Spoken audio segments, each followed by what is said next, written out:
So now we're addressing the lamentations, the mourning, and the wow.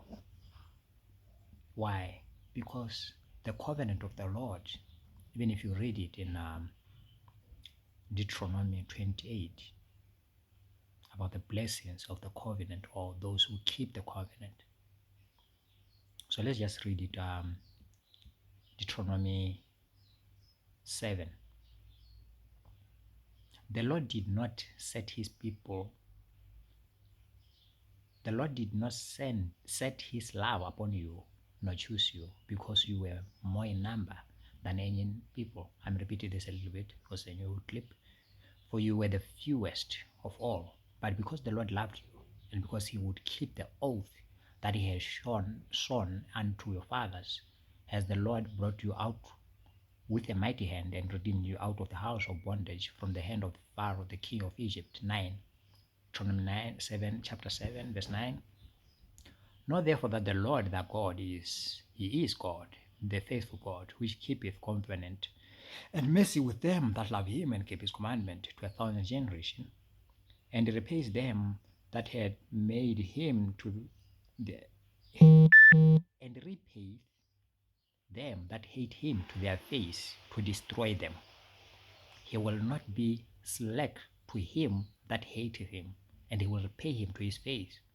Thou shalt therefore keep the commandment and statute the commandment which I command thee this day to them. So verse Deuteronomy 7, verse 10.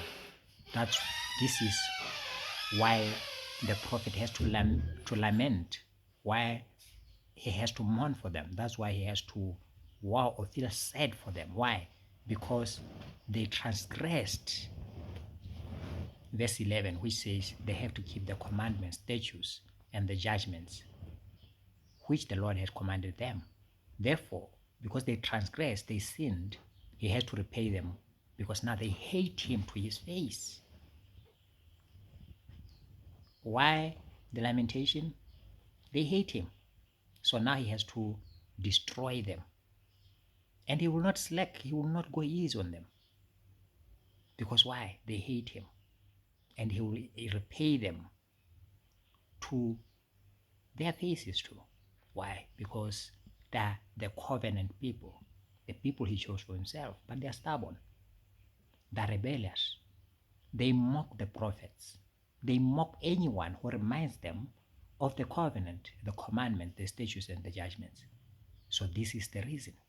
That's why in verse 12 it says, therefore it shall come to pass, if you hearken to the judgments and keep them and do them, that the Lord God shall keep unto thee the covenant and mercy which he swore unto your fathers. So if they had listened, the Lord shall also keep his end of the covenant.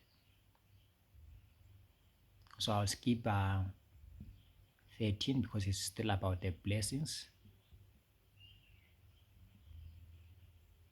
I want to go away.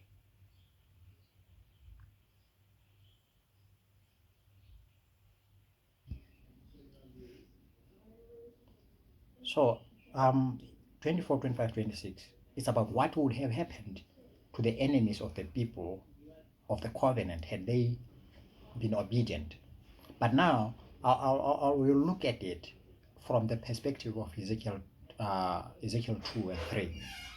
So there we see that the people have, in verse 25, they are keeping graven images, the gods of other people, of the other tribes. They are desiring the silver, the business, the trades of those nations, the ways, the wayward ways of those nations. And that had become a snare unto them, a curse. That's why the prophet has to lament, because why? Now they'll be falling into the trap of the covenant, the trap of the commandments. Because what? They breached the contract. Why? Which is the abomination before the Lord. And they have brought this abomination into his temple, into their bodies. They pass their children through the fire. Therefore, the curse is unto them now. They are detested by the Lord. They are abhorred by the Lord.